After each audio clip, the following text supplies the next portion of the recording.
Hello, everyone. Welcome back to Imperfect Strike, where the strikes are imperfect, but the vibes are immaculate, at least within the strike community. And today I have with me the very wonderful Crazy. How are you, Crazy? Doing well, doing well. Awesome. Thanks for being on. You are part of the GSUS, General Strike US community, and you are also a student, and you are my first Gen Zer, I believe. So thank you for joining us. And today we are going to talk about anarchy. Is that right? Yep. Okay, awesome. So you are a self-proclaimed anarchist, and I know a little about anarchy, but not a ton.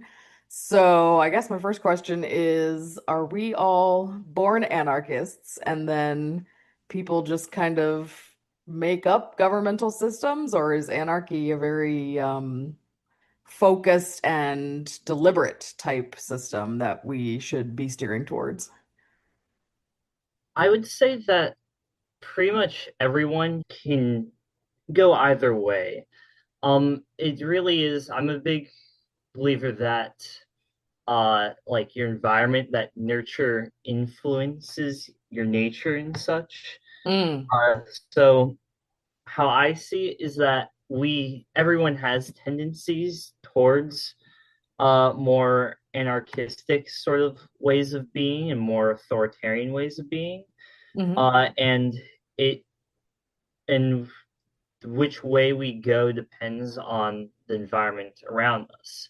So if we were to build a society, build structures that encourage more anarchistic ways of living and ways of being, then more people will tend to be more anarchistic than we see in the modern day, in which we have very authoritarian structures that govern our everyday lives everywhere we go. So we tend to accept a lot more authoritarian measures.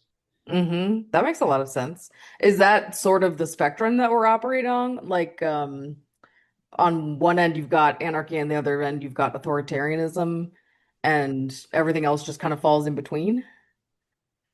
I would say that anarchy is kind of anarchism is kind of the direct opposition towards just authority in general.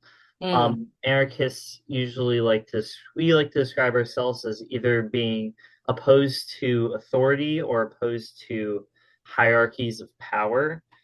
Generally, you'll hear hierarchy be thrown around a lot. So yeah, I would say that anarchy anarchism seeks to achieve the maximum amount of freedom and thus is the most libertarian ideology as opposed to authoritarianism. Interesting. Okay. Libertarian. Yeah, when I think libertarian, I think, no rules, sort of get out of my way. Very like Ron Swanson, right? The government shouldn't exist, things like that. Mm-hmm. Yeah. Okay. So anarchy seems to be more political than economic. Would you say that's right?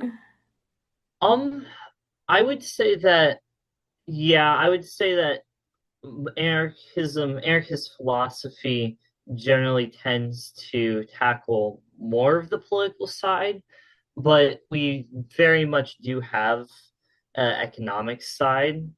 Um, it we're generally we have there is like specifically anarchist economics, but we share a lot with other socialist and communist ideologies. We Okay. a lot of us mix and match. I do take more economics from Marxism than other anarchists would, and hmm some take more economics from other sources as well.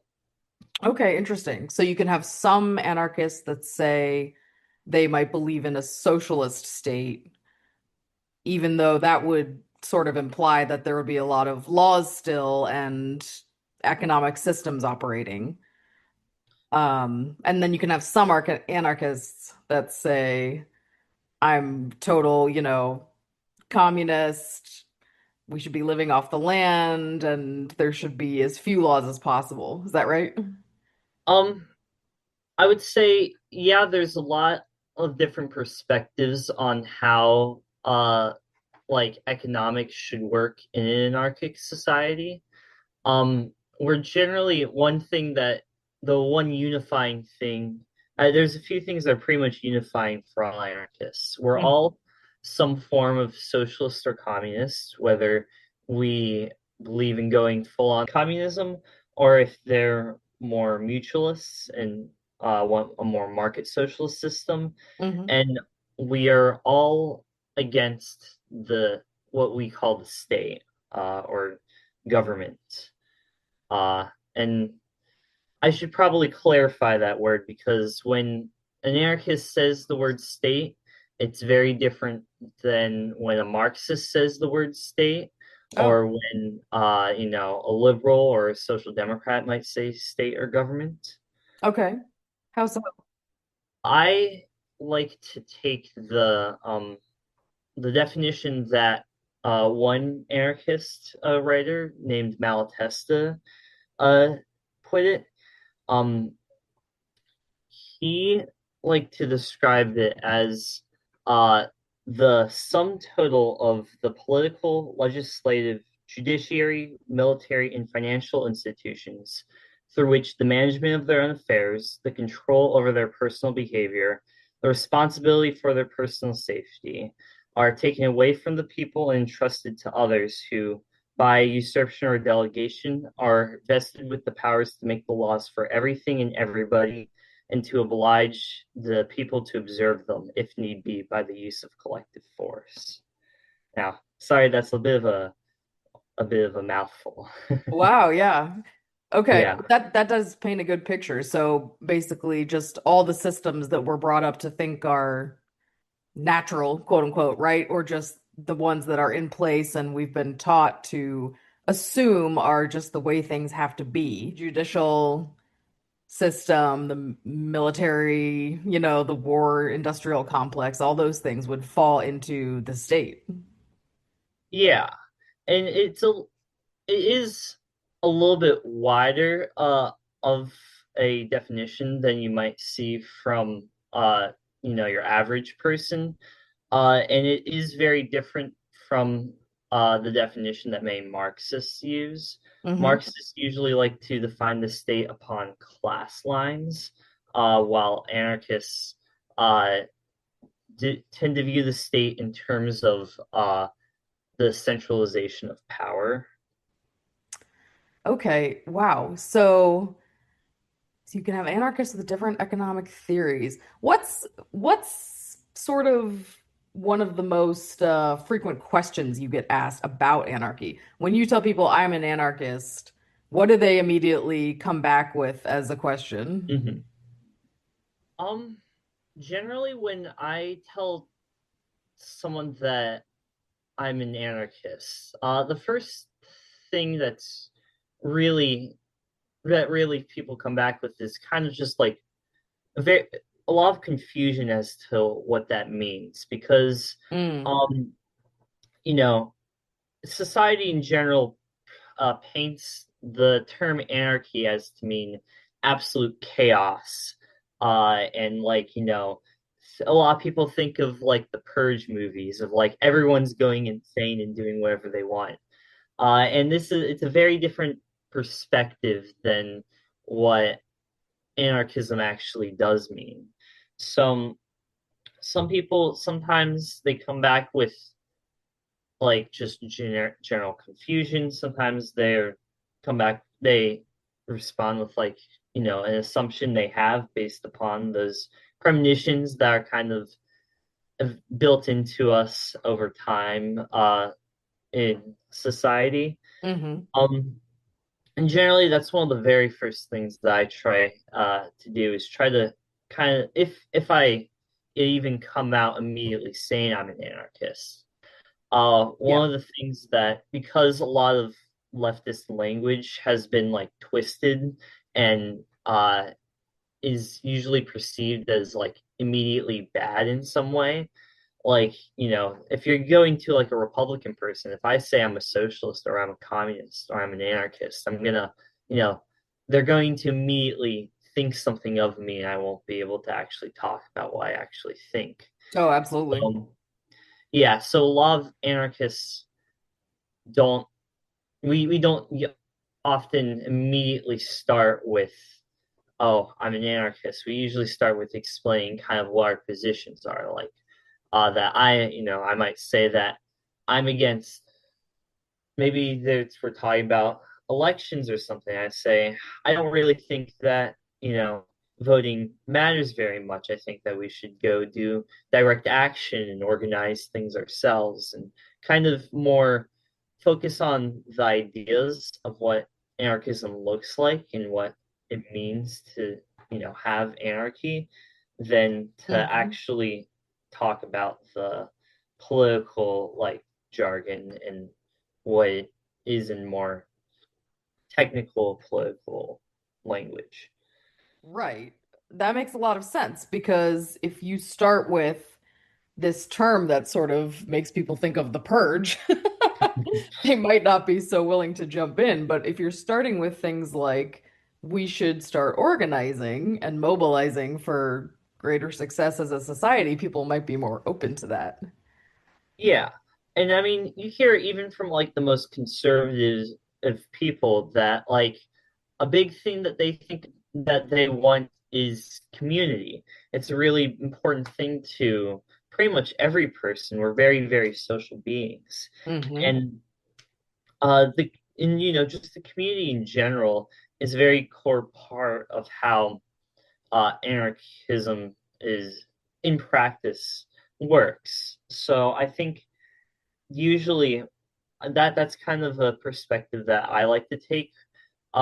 Is sometimes is just talking about how what if we let communities decide things for themselves and we're able to govern themselves and such.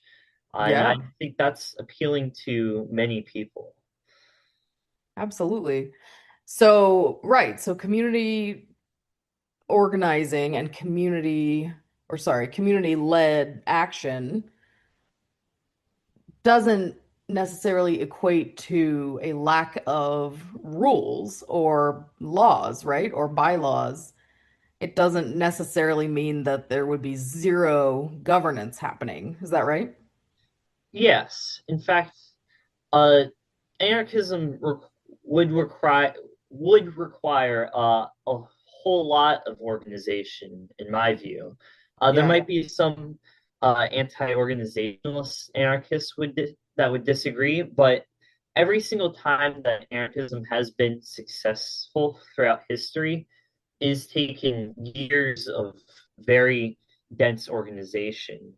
And a lot of anarchist political theory has to do with how do we organize things in a way that doesn't give one person all the power, and then how do we make everyone have an equal say?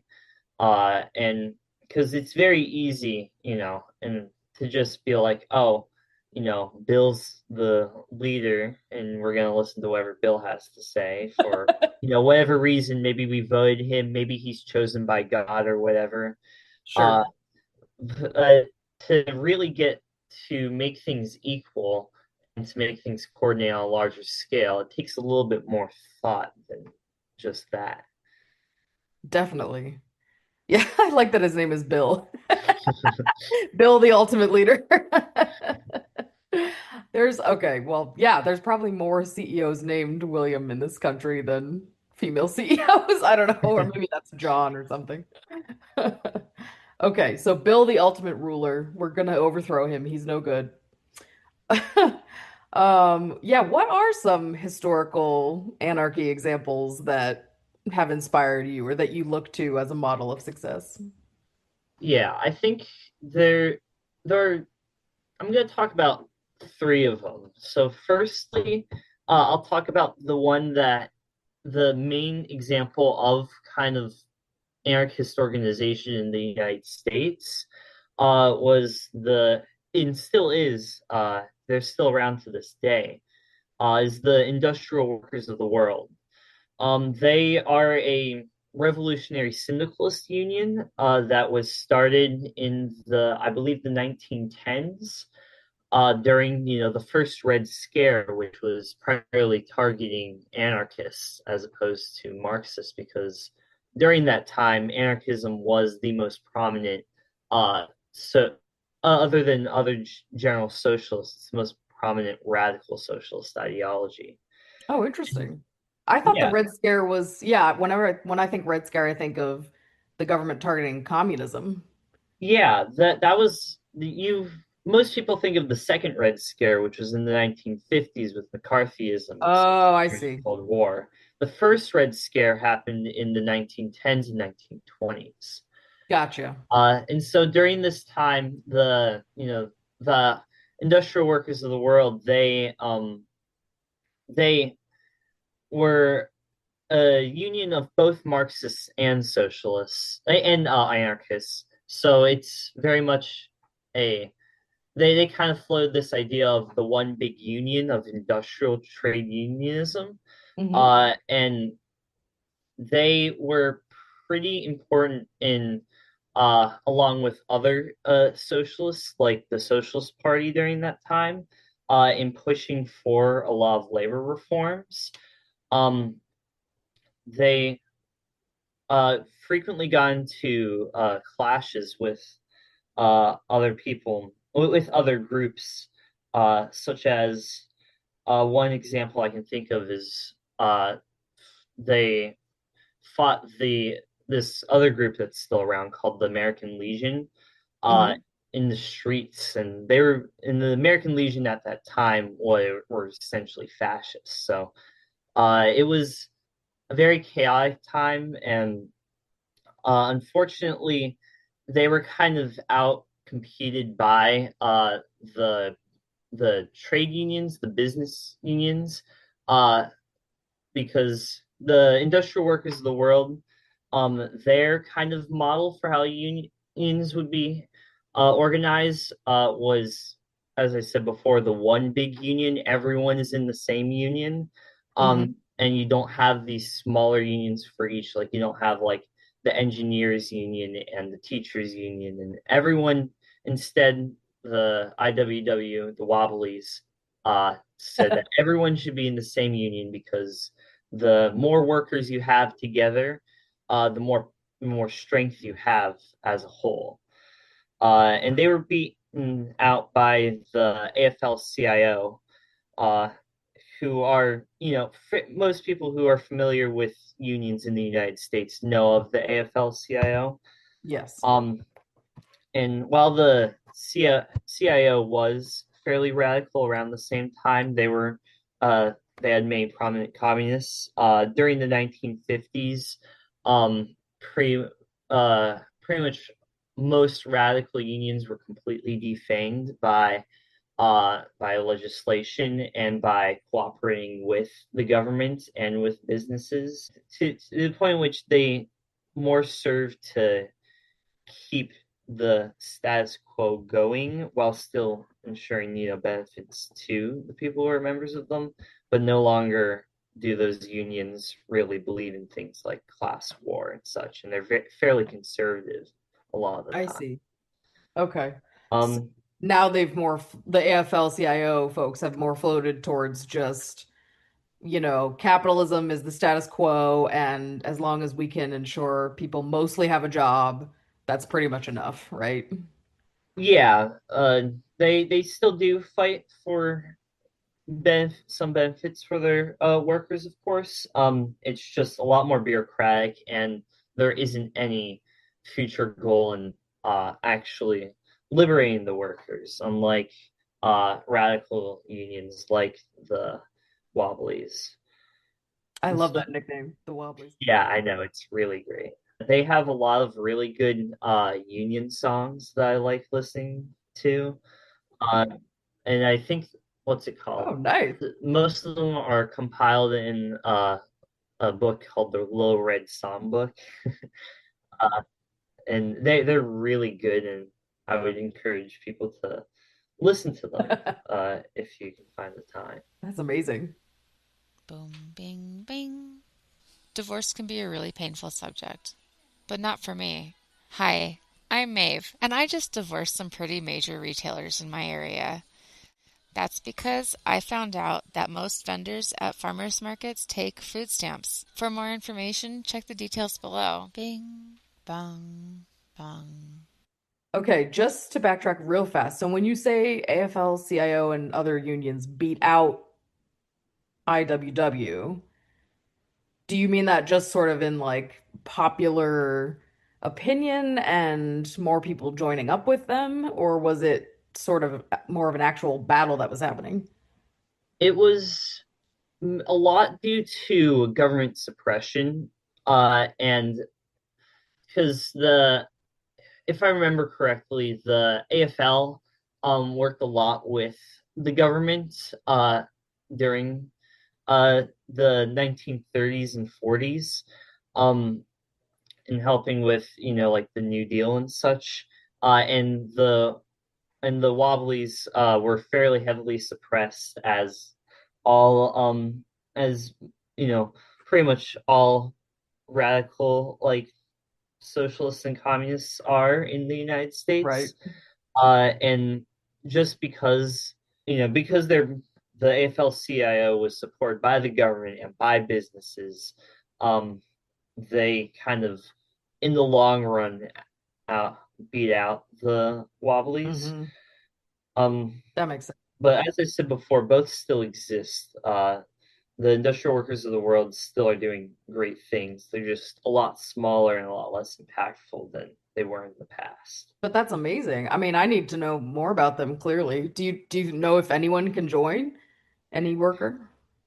Yeah, any worker can join as long as you don't have, I believe it's as long as you don't have hiring and firing power, as long as you're not a boss, you can join Oh, I the see. industrial world.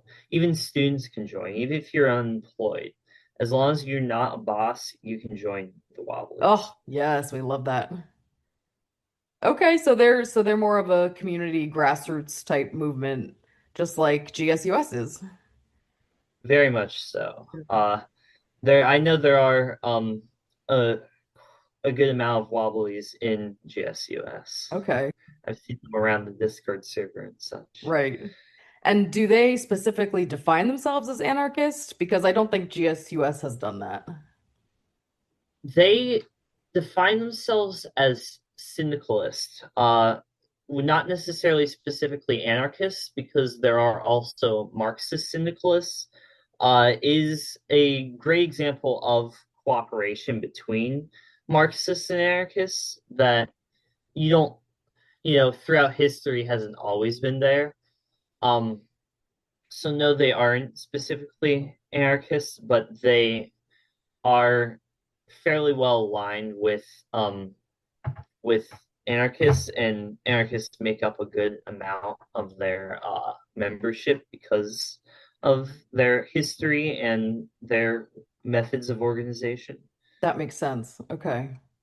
And so the hierarchy there, would they be a very decentralized organization the way we are, where there's sort of like state-run chapters, or are they sort of more hierarchical in that there's people organizing nationally and collecting strike funds and things like that?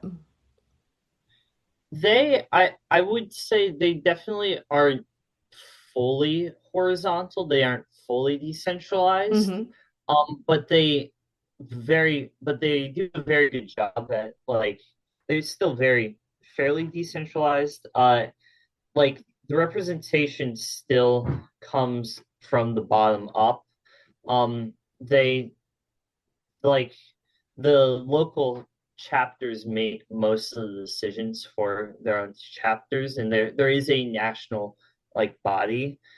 I'm not fully 100% familiar with it because I haven't joined them yet. Right. Yeah, I gotta get on that. I'm gonna look into that for sure. Okay, what are some other examples of anarchy that you love? The very big one, the main one that a lot of anarchists like to talk about is anarchist Catalonia during the Spanish Civil War. Ooh, cool. So basically, during the Spanish Civil War, There was this right before it happened, for in the decades upcoming, there was a revolutionary union called the CNT. I can't remember what it exactly stands for um in Spanish. I believe it's like Confederación Nacional del Trabajo or something Mhm. along those lines. Yeah. Uh, and they were very much anarcho-syndicalist. And during the Spanish Civil War, they managed to them and the FAI. You often see them abbreviated as the CNT FAI. Okay. CNT is the wider national labor union, and the FAI is the anarchist federation, the Iberian Anarchist Federation, who had a lot of influence over the CNT, Yeah. and because they followed the anarchist organizing method known as platformism, which I can explain in a moment. Okay. But essentially, during the Spanish Civil War, uh, the CNTFAI roughly had good amount of control over most of Catalonia and bits of other regions of Spain. Uh, and estimates of how many people were living in a like semi-anarchist way during the Spanish Civil War is I think I've seen estimates of like 1 to 3 million people. So Oh, wow. it's a very, very big example of it's one of the most successful examples of anarchism. They managed to they managed to collectivize most industries. They didn't have as much success collectivizing the countryside, uh, but they managed to have things collectivized. And one, I think, impressive thing that I found while looking into them a little bit is how not only did they were they successful in like starting up a revolution and got people organizing in horizontal ways, but they were also so successful that they were not only managing workshops and factories, but they were building new factories and households and hospitals and such. And that's one thing that really demonstrates the viability of anarchism to me, as it's probably one of the best examples of anarchism, despite its very short-lived existence as an independent uh, thing from other states. Yeah, that's amazing. So that was really catching on. It was, if you're talking about millions of people were starting to get into the system. Yeah, and the CNTFAI fought alongside the Republicans, who also were backed by the other communists versus the Francoists, who were fascists. And if I'm remembering correctly, because I'm doing most of this off of memory, um, one of the biggest problem that they faced, and one of the big reasons why they kind of collapsed, was that while working with the Republican state Hmm. during the Civil War, the state kept trying to wrestle more and more control over their over Catalonia, over the regions in which the CNTFAI controlled, and Okay. there was conflict sparked between them, and the reason why the CNTFAI kind of fell wasn't necessarily because they were beaten by the fascists who they were fighting alongside the Republicans with. It was more because the Republicans seized control over. They got rid of the leaders of the CNTFAI and seized control over Catalonia, and eventually the Republican Whoa. fascists. Oh my gosh. So it wasn't even the fascists necessarily. There was leftist infighting going on. Yeah, and you can see this a lot in other examples of uh, anarchism. One of the other big examples that is often talked about is anarchist Ukraine. It's called the Makhnovshina, I believe is how you pronounce it. Okay. Um, in during the Russian Civil War, and the reason why that one collapsed was because the Bolsheviks kept fighting them, and eventually, they kept backstabbing the anarchists and trying to wrestle control. So there's a long history of authoritarian leftists kind of fighting with anarchists and preventing anarchists from being more successful. Oh, so frustrating because it's history just repeating itself all over again. And I mean, Yeah, now we've got the leftists who are battling with the neoliberals basically for control of the future of the country, control of the Democratic Party, if people still want to adhere to the Democratic Party. But essentially, what it boils down to is just these groups that are fighting each other instead of uniting and fighting the class war. And we're all gonna suffer because of that, aren't we? yeah, it's a very frustrating thing. Uh, It is. It's a very frustrating thing. Yeah. yeah, But people don't want to go too far out of their comfort zone, right? They want to believe this narrative that if you can vote the right people, quote unquote, the right people back into office, things will stabilize and continue as needed. yeah.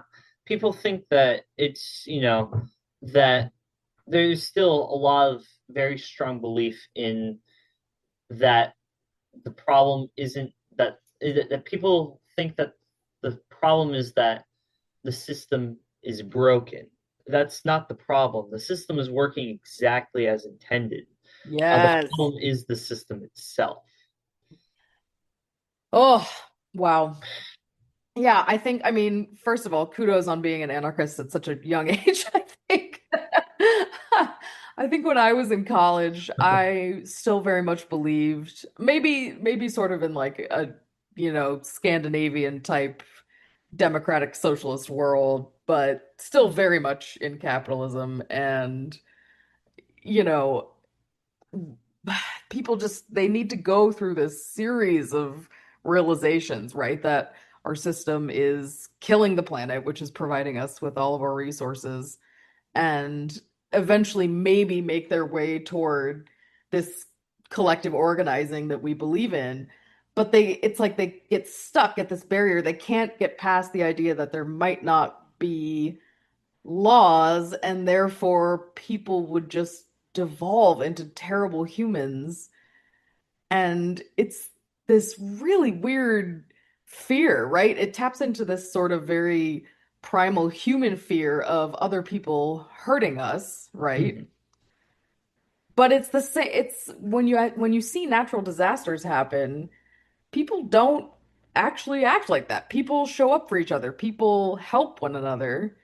And it's really only through this sort of like for instance when Hurricane Katrina happened, people were not really looting and harming each other, anything like that. It was really just through media fear mongering that they were convincing people that that was happening. It's wild. When you actually do get into these sorts of situations, like in these sorts of natural disaster situations, are a great example of kind of the natural tendency towards collective organization.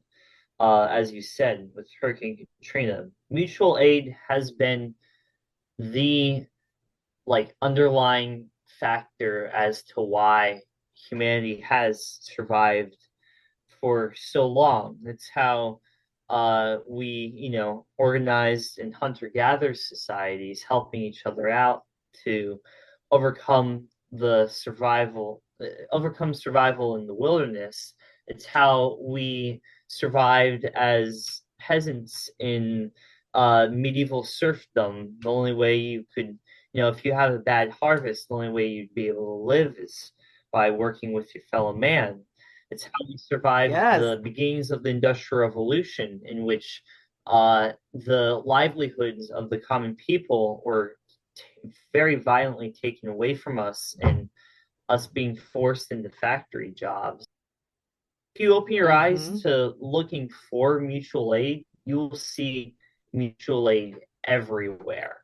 It Yeah. is as simple as, hey, maybe for me in college, if someone needs my help with a practice problem or help with their homework, that's mutual aid. That's being an anarchist, really. It's Yes. not it's helping each other because we care about each other.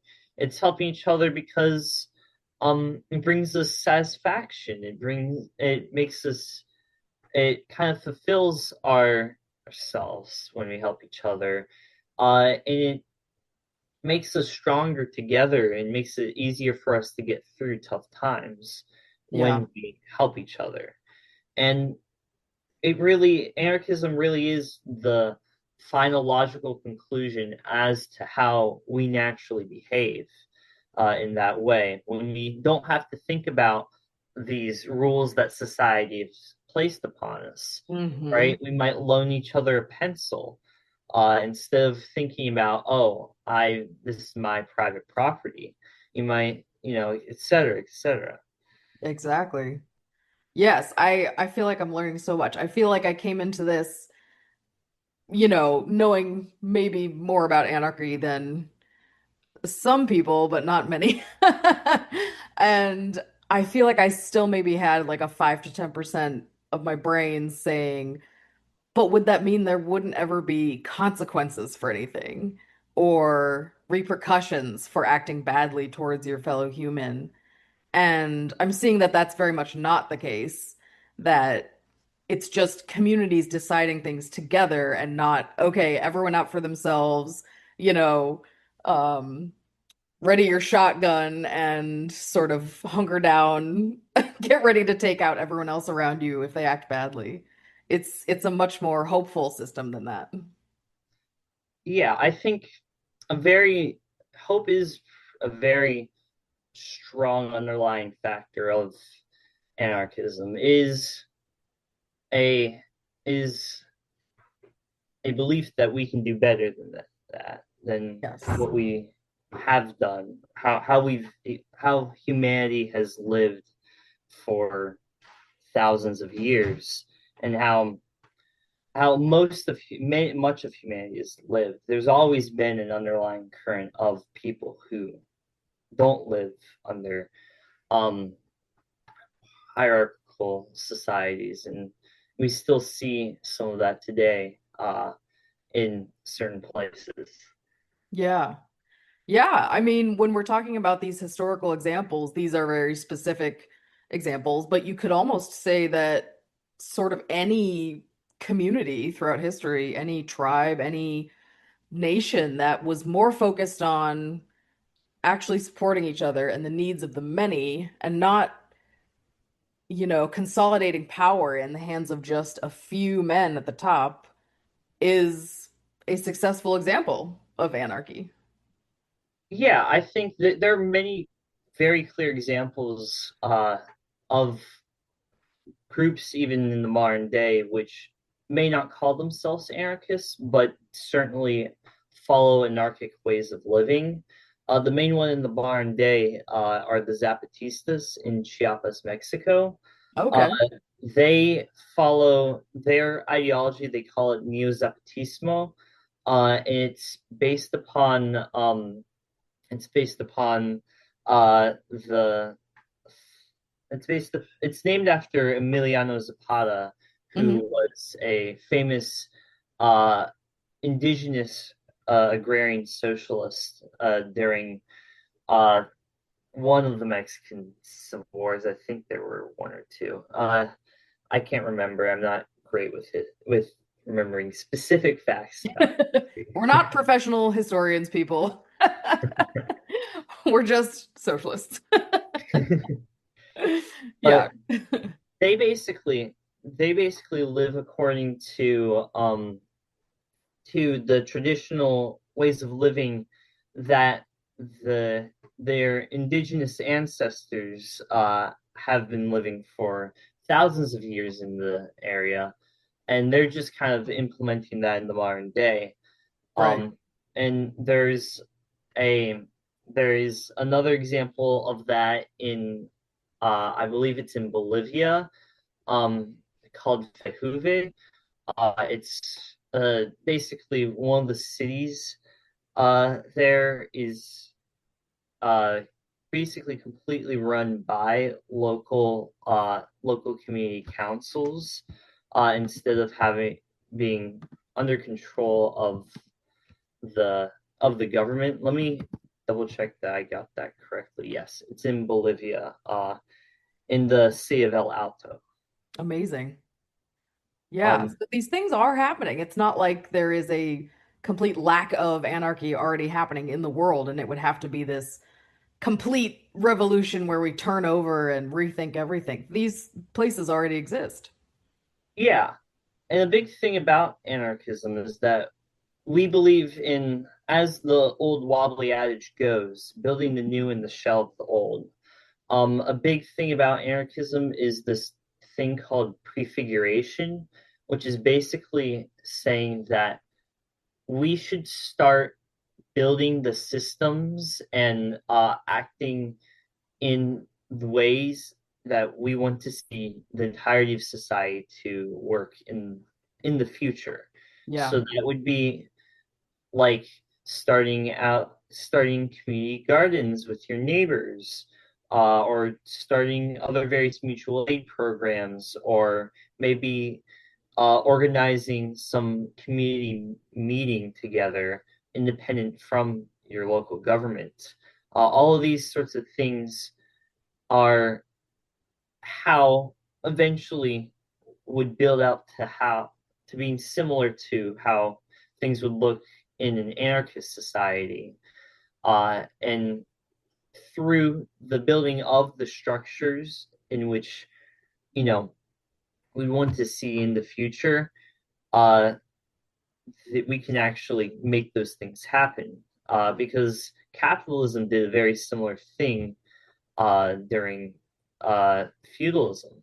It started out as small trading cities and merchants making networks with each other and guilds and such, all building each other up and providing structures that eventually they didn't, in many places, they didn't even need to have violent revolutions. They just subsumed the power that was in control of the feudal landlords. Interesting. Uh, and we would see, hopefully, we would see eventually similar things with anarchism.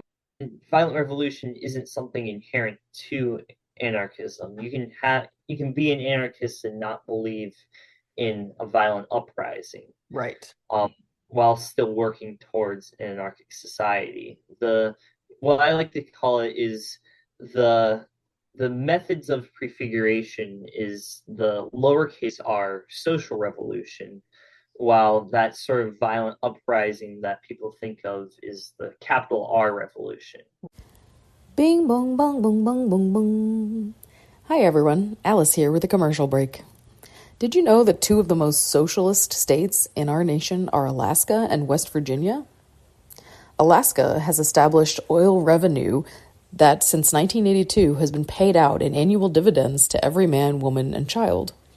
And West Virginia has one of the most extensive state welfare programs, high regulatory involvement of the government in economic activity, and high taxes. This doesn't necessarily mean that these states are doing the best economically, but rather that they have a framework for socialist ideas and a history of socialist rebellion. Thank you, and now back to the episode. Right, right. I mean, yeah, do you mind if I ask you about your personal views about violent versus nonviolent revolution? Because I feel like so many people in America, if you're going to make headway, you have to put out the disclaimer that you're a nonviolent movement, right? Has to be nonviolent, has to be Yeah. nonviolent. But I think unfortunately so many people lump property damage into violence where we should really only be focusing on we are nonviolent towards humans, right? Yeah. What are your thoughts on that?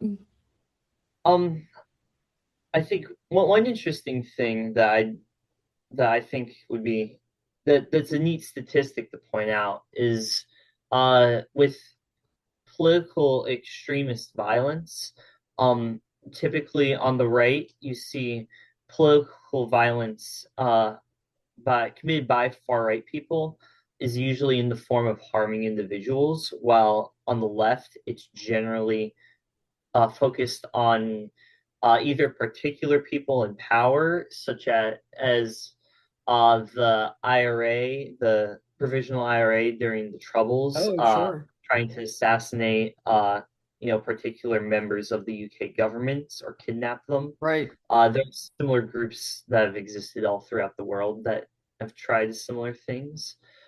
Um, or that is just causing property damage. It might be, spray painting on walls or windows. It might be throwing bricks through windows. And that is the main methods of violence usually seen on the left, while on the right you might see Nazis shooting up schools and churches and such, Sure. which is an interesting statistic to me, an interesting little tidbit. Yeah, that is But interesting. in terms of my positions on violence in general, um, I have basically what I believe is that violence is okay, it's justified if it's used in self-defense. Now, my definition of self-defense is very much wider than the typical definition. Um, Sure. I generally believe that just the, the capitalist system that we live in the modern day commits so much implicit violence on us, like that, you know, doing things that would be considered violent against uh, the capitalist system, I would still consider that under self-defense, while other people might not. Um, Yeah.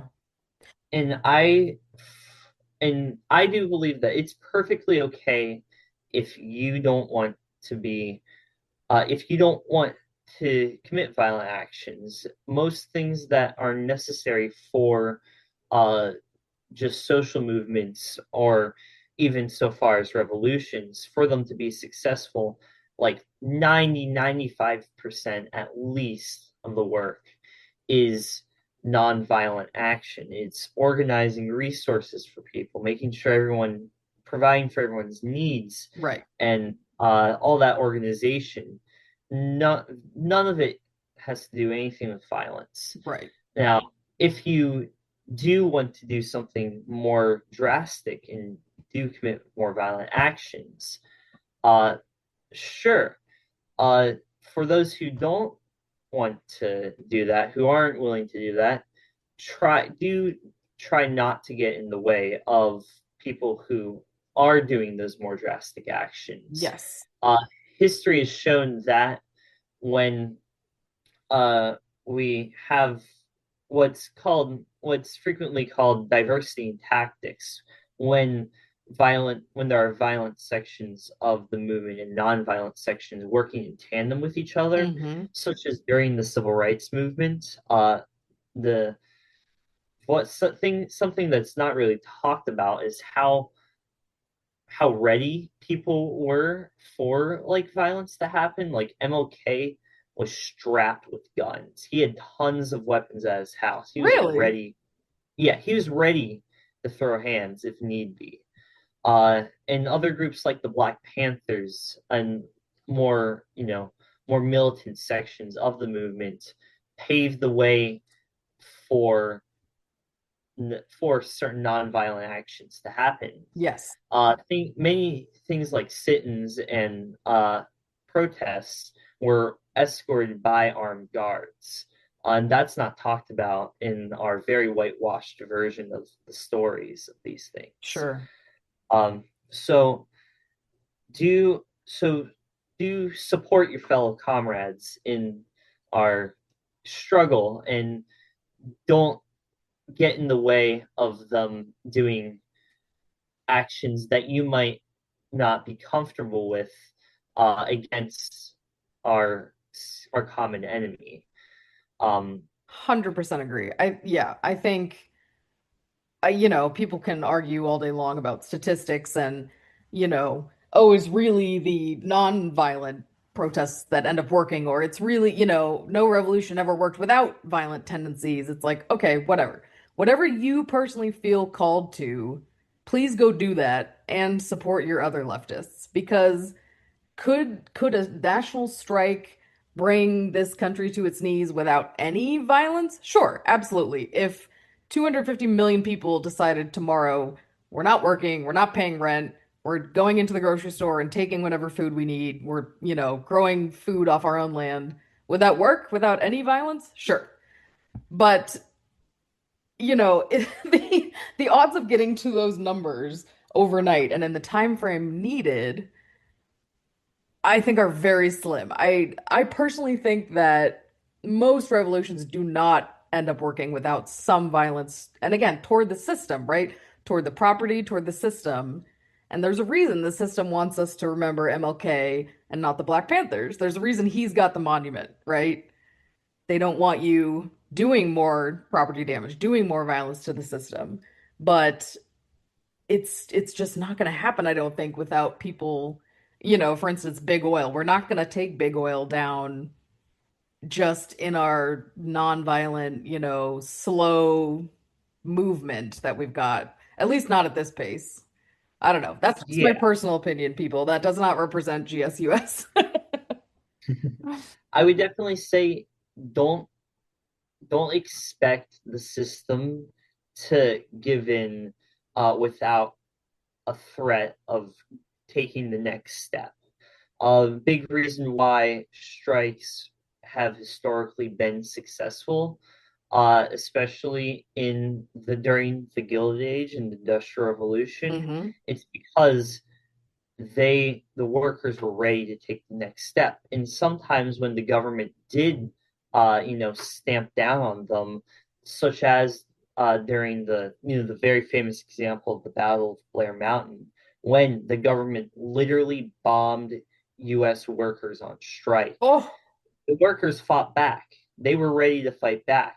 They brought their guns with them to the strike. hmm. They were ready to defend themselves, but of course, they didn't. That wasn't their. They didn't want to take that immediate step. It's perfectly okay Right. to not want to. I don't want to shoot anyone. I don't want to have to be able to defend myself. But Agreed. we should Absolutely. be ready to at least have something in place because there is precedence for them to react badly to Right. these sorts of Oh, things. of course. I mean, the system is going to hold on with every last breath, every single inch it can take of more capitalism, it's gonna hold on to. Wow, interesting stuff. I've never even heard of that example of bombing workers on strike. Yeah, there are many examples of uh, especially during the Cold Wars, which were a series of conflicts between the workers and a mix of companies and their mercenaries and the government, all throughout the United States. I forget what it's called, but there's one massacre in Colorado where the National Guard like massacred the families of workers who were on strike. Oh, wow. Like you can find countless examples within the United States, within other countries of Yeah. workers doing nonviolent actions or even occasionally violent actions and the government suppressing them violently regardless. Hmm. Well, and I think that's why the Luigi murder resonated with so many people, right? I mean, people can sense that, like, are we gonna say it's okay to go out and murder people? No, of course not. But the system is just killing all of these people. Why is it okay for the state to do it, right? Why is state-sanctioned murder, like police murder, why is that always okay? And people don't go to jail, you know? Yeah. Yeah, people really, they find him to be a folk hero, I think. Yeah, I think he is in many ways in the modern day. Hmm. Um, I mean, it's a pretty clear example of someone deciding that enough is enough. Um, it's very reminiscent of tactics that anarchists used in the past Hmm. that aren't very well used in the modern day. Yeah. Um, we anarchists used to call this propaganda of the deed. One of an American president actually was assassinated by an anarchist trying to spark a similar reaction.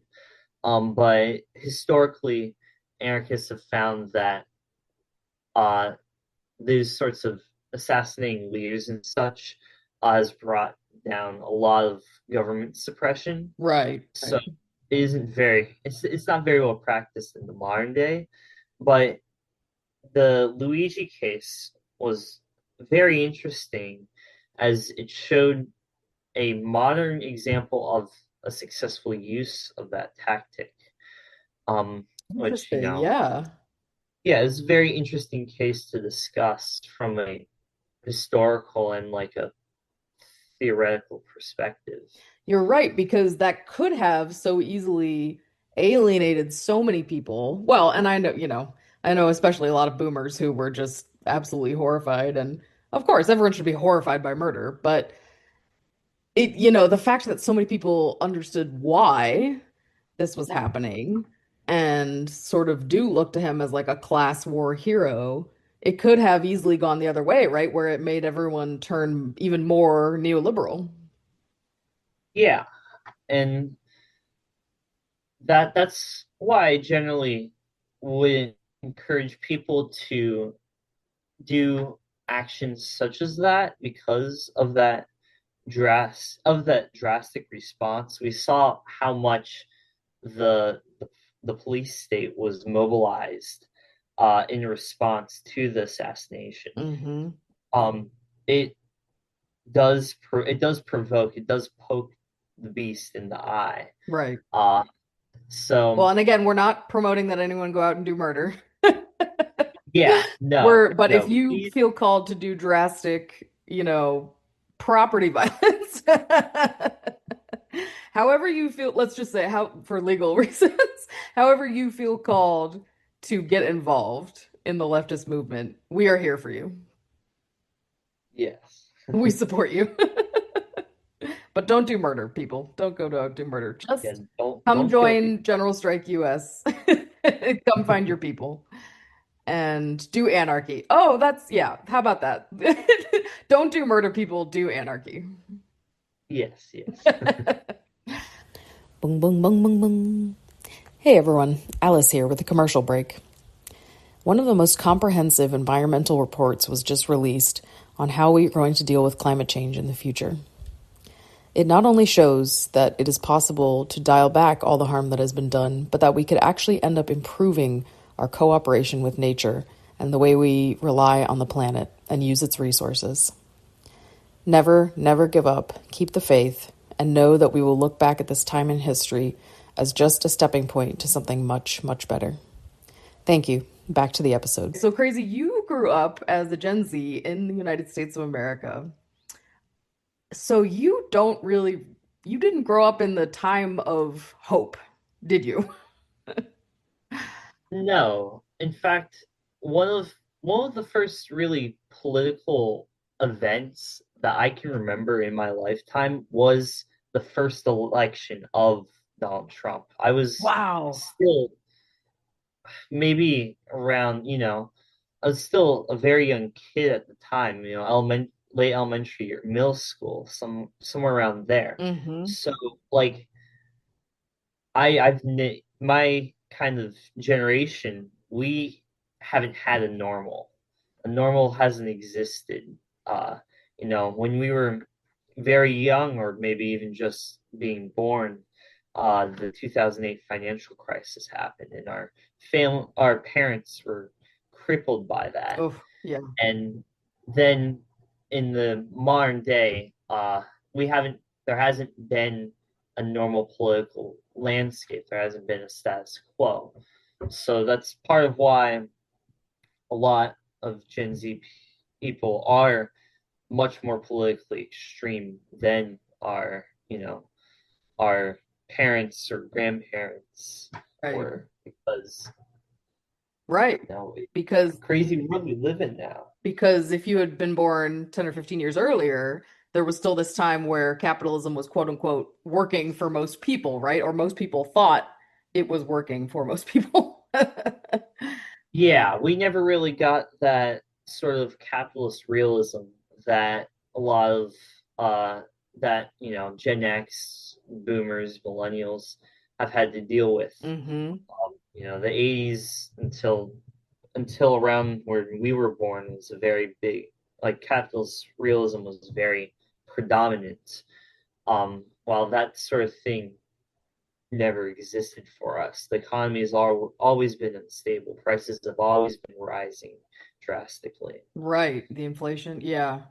So, did you consider yourself pretty political growing up? Were you raised in a pretty political household? Not very. Both my parents are actually teachers. So they're history teachers. So I grew up knowing a lot of history, but not really knowing the politics until I uh really learned more about it in high school. Yeah. Um, they spent most of their time. My parents didn't really weren't very political. Generally, like, liberal to, like, social democrat kind of leaning. Sure. So not very much politics there, but they did bestow me a great interest in learning about history, and help me kind of get the kind of attitude of questioning my assumptions that helped me get all the way towards anarchism. Right. Well, and that's so important. It all starts with education, right? The more you're willing to Yes. learn about the history and the people around you and your community, yeah, the more your mind is open to these new ideas. Okay, so even though you were sort of getting these messages as you're growing up about, oh wow, this is crazy, this is not normal, the political system is going through some insane times right now. There was still sort of maybe this lingering sense from the past of, but our job is just to vote every 4 years. That's how we're involved in politics, and that's the Yeah. extent of it.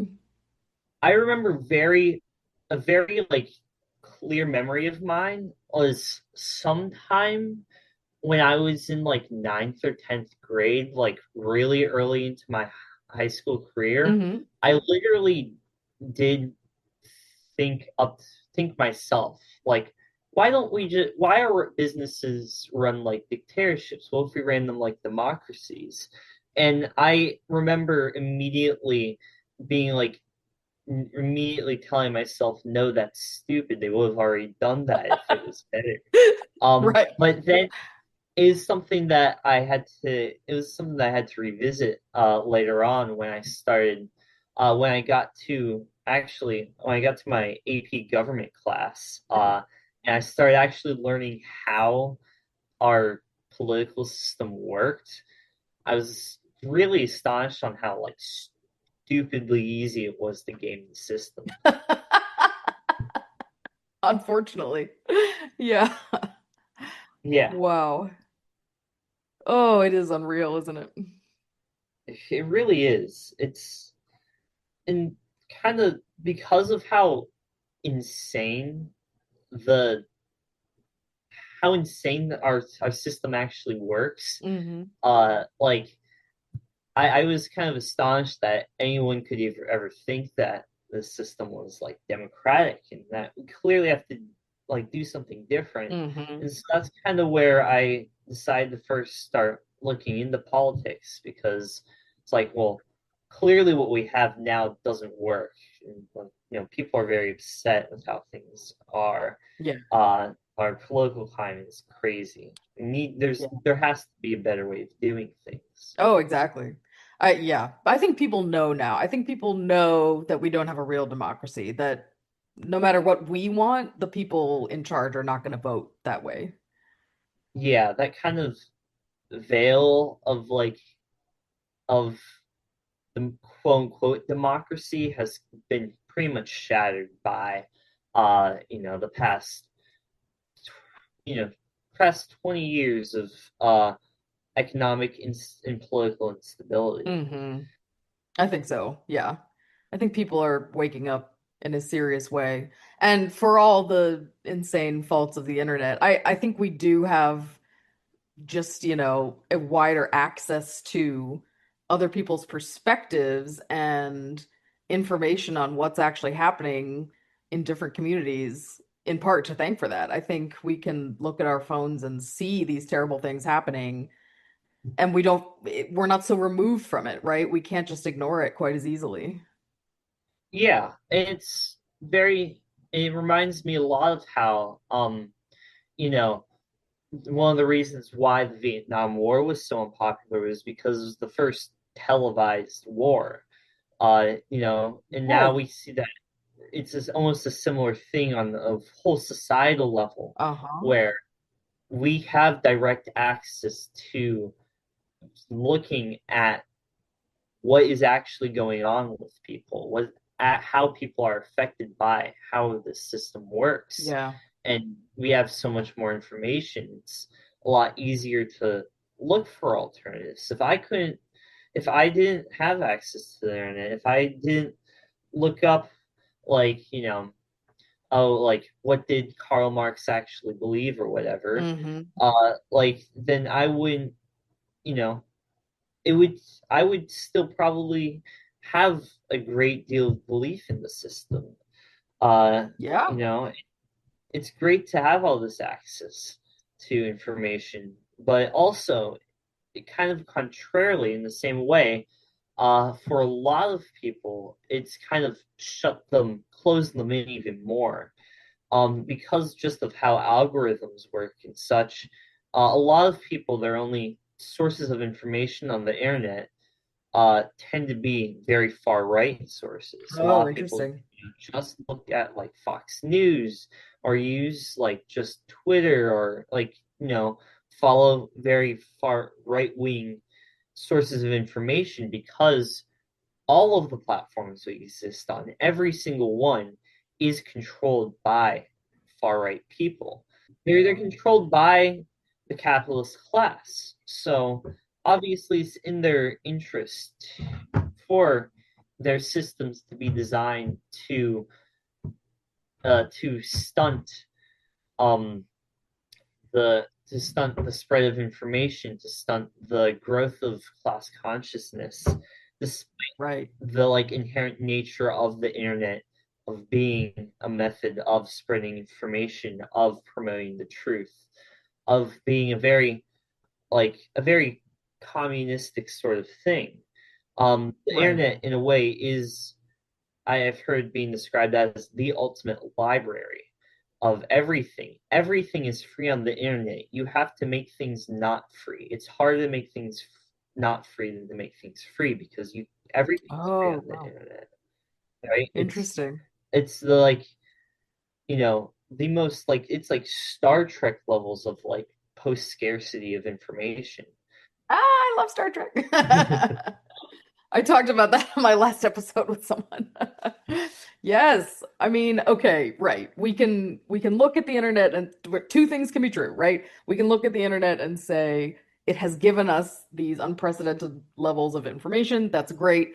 It also is something that is used to hold up, systemic racism in a very big way and systemic sexism, and not all technological advances are inherently good, right? I'm gonna die on the hill of AI, not now, not ever. Yes, yes. Um, because, we can take the good and we can leave the bad. We don't in the same way we don't use nuclear weapons every day. I mean, not all inventions are going to be inherently good and progressing of the human condition, right? Yeah, I mean, I think we should follow as the that real life Luddites used to what they fought for. They fought Yes. for, communal control of how technology was implemented, right? Because they were hurt by the automation of the textile industries. So they decided to riot. They destroyed machines because because their livelihoods were destroyed because these new Interesting. technologies only serve the interests of the wealthy. Yeah. And it's a similar kind of reaction that we have to AI, where it's very clear that these sorts of machines are destroying the environment, destroying people's livelihoods, and Yes. providing very little in return for us.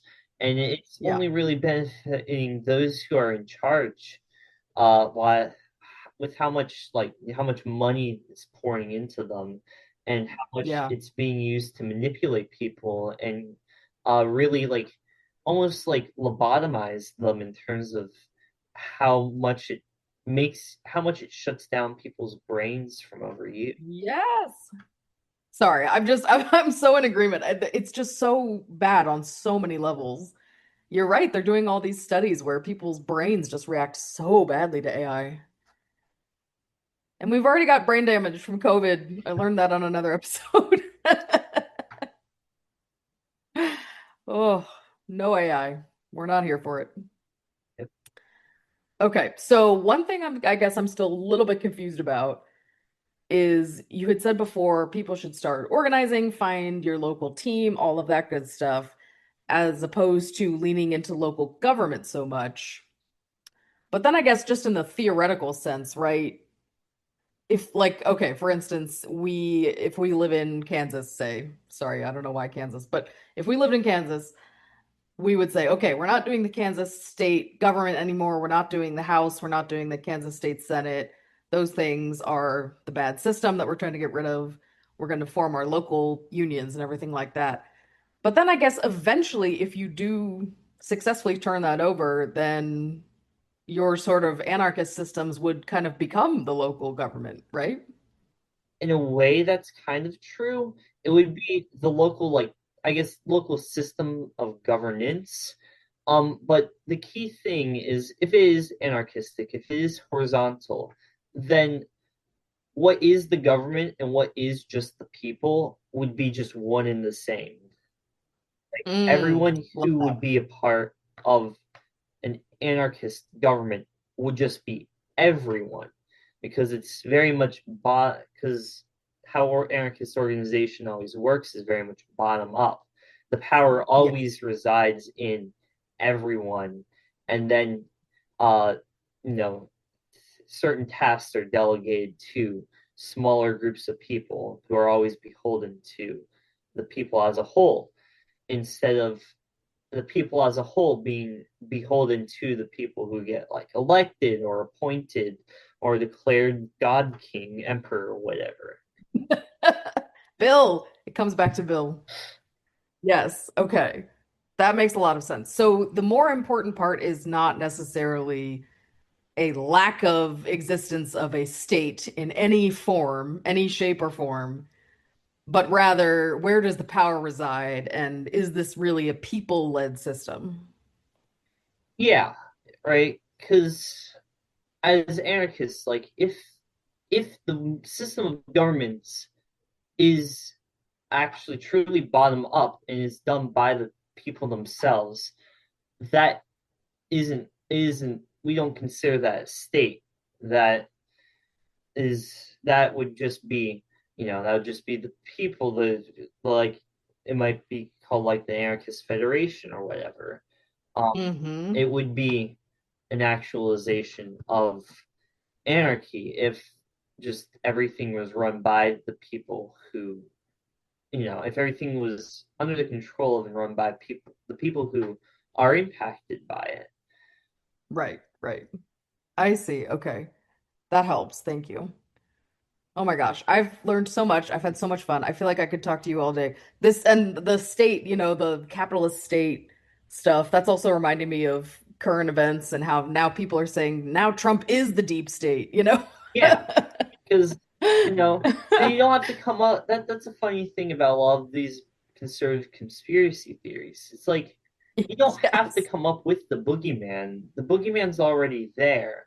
Oh yeah. Like it's a lot of like I see this a lot in where it seems like a lot of like very conservative people are like almost there, but because of how, the different systems of oppression work with each other in tandem, instead of blaming the people who are actually in charge, they end up blaming minorities. They might blame trans people. They might blame some conspiracy group that doesn't really exist instead of Right. that actually tackling the main problem.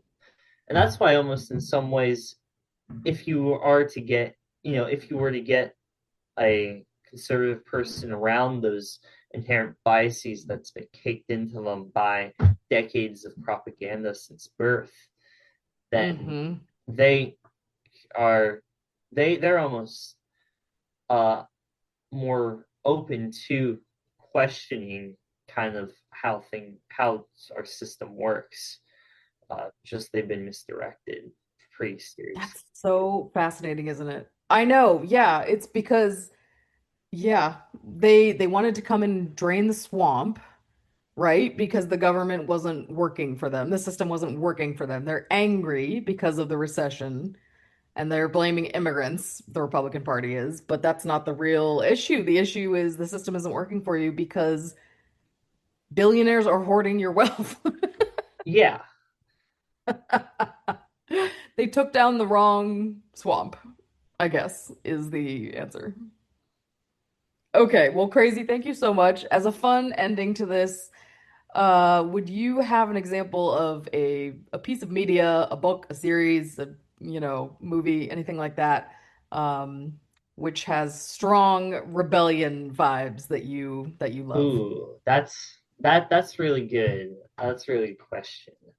Um, I think I guess I'll leave you with a few different kind of examples. One, a really good graphic novel that I really liked reading, is called The Watchmen. It's written by the same person who wrote V for Yes. Vendetta.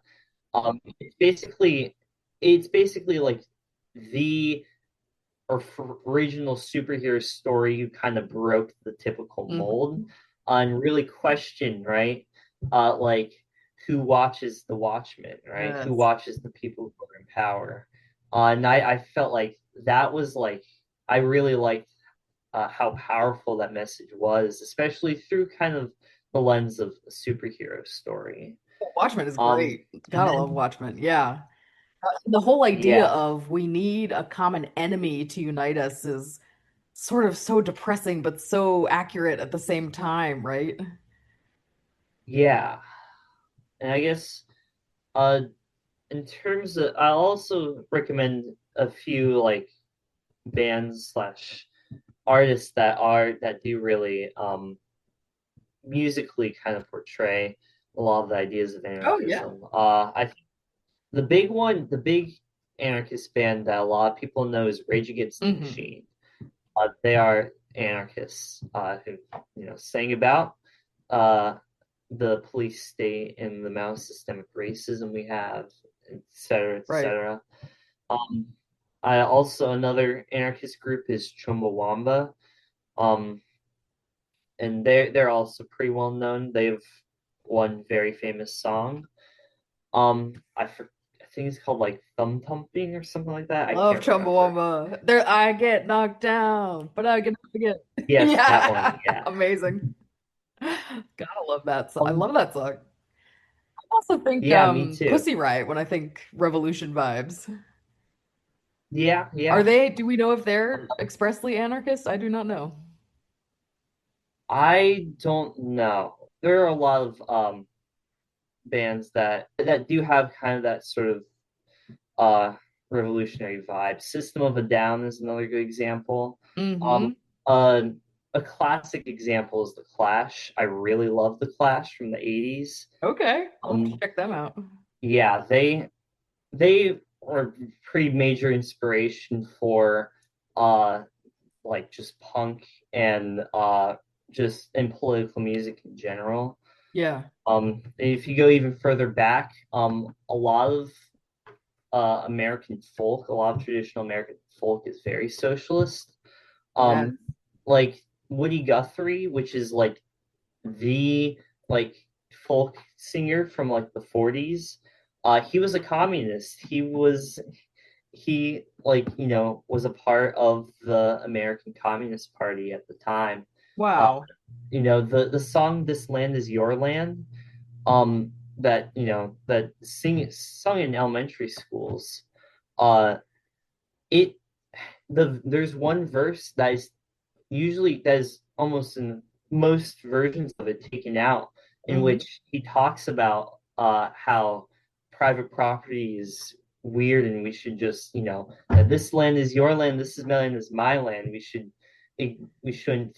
think in terms of private property, and they Right. took out that verse to make it sound like a very nationalistic song, and when in fact it's a very communist Okay. We're gonna have to have you back on. But song. when you talk to other Gen Zers real fast, I mean, Gen Z has been so progressive, so pro-Palestine. Amazing things are coming out of Gen Z right now. Are they open to a general strike? Do you find that most people have heard of it and are willing to participate? um Generally, when I'm talking to a lot of Gen Z people, um, there's a lot of people seem to go very either way. Mm, It's very like either they're very like pro leftist, anti-capitalist, socialist, or there's also, I think, largely due to internet algorithms. Sadly, I have seen, especially for other young men such as myself, young white yeah. men especially, uh, there's also been a very large like pervasiveness of racism that exists Mm, in a lot of Gen Z groups, especially like I said, especially with young men. So with generally groups who are with the side of Gen Z who are generally left leaning, I do tend to see support for doing things like like the general strike and other protests. I know some people who do regularly go to such protests. While at the same time, it is very sad to me to see a lot of people who are very much like me, very the same demographic, falling yeah. into the traps of the right as well. That is, yeah, that can be incredibly disheartening, but better days are coming and hopefully, there's always room for people to learn, which is not saying we're letting people off the hook, right? Yes, We of need course. consequences. I need lots of billionaires in jail and, right-leaning podcasters. Let's put them in jail too. Um, but we're not giving the men a pass, but at the same time, hopefully some of them can learn and come join the fight. Yeah.